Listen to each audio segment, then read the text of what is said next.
10 ദിവസം ചൂരൽമലയിൽ ആർമി നടത്തിയ സേവനത്തെ മലയാളികളാകെ നന്ദിയോടെ സ്മരിക്കുകയാണ്.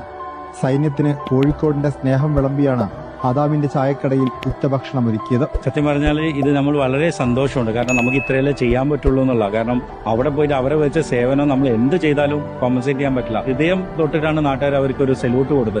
അന്നൊരു ആഗ്രഹമായിരുന്നു. പ്രത്യേകിച്ച് നമ്മൾ കോഴിക്കോട്ടുകാർ, നമ്മൾ തൊട്ടടുത്തുള്ള വെസ്റ്റൽ ബാരക്സിലുള്ള നമ്മുടെ ഈ സുഹൃത്തുക്കളെ, ഇങ്ങനെ ആർമി ഓഫീസേഴ്സിനെ നമ്മൾ ക്ഷണിക്കണം എന്നൊരാഗ്രഹം ഉണ്ടായിരുന്നു. അവരുടെ ഫാമിലി അടക്കം. കാരണം ഒരു ടോക്കൺ ഓഫ് എന്താ പറയുക, നമുക്ക് ചെയ്യാൻ പറ്റാതാണ് അവർ ചെയ്തത്. അതിന് ഞങ്ങളുടെ സ്റ്റാഫും എല്ലാവരും വിചാരിച്ചു ഒരു ദിവസം ഒരു നേരത്തെ ഭക്ഷണം റെസ്റ്റോറൻറ്റ് ഫുള്ള് ക്ലോസ് ചെയ്ത് അവരും അവരുടെ ഫാമിലിയെ മാത്രം വെച്ച് നമുക്കൊരു ആദരവ് അവർക്ക് കൊടുക്കണം. എത്ര ആദരിച്ചാലും മതിയാവില്ല. പൊതുസമൂഹത്തിന്റെ സ്നേഹവായ്പിന് സൈന്യവും കുടുംബവും നന്ദി അറിയിച്ചു.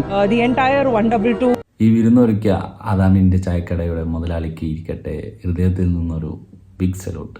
ഇന്ത്യയുടെ ഈ മാണിക്യ കല്ലുകൾ ഉണ്ടാകുമ്പോൾ നമ്മൾ എന്തിനു ഭയപ്പെടണം?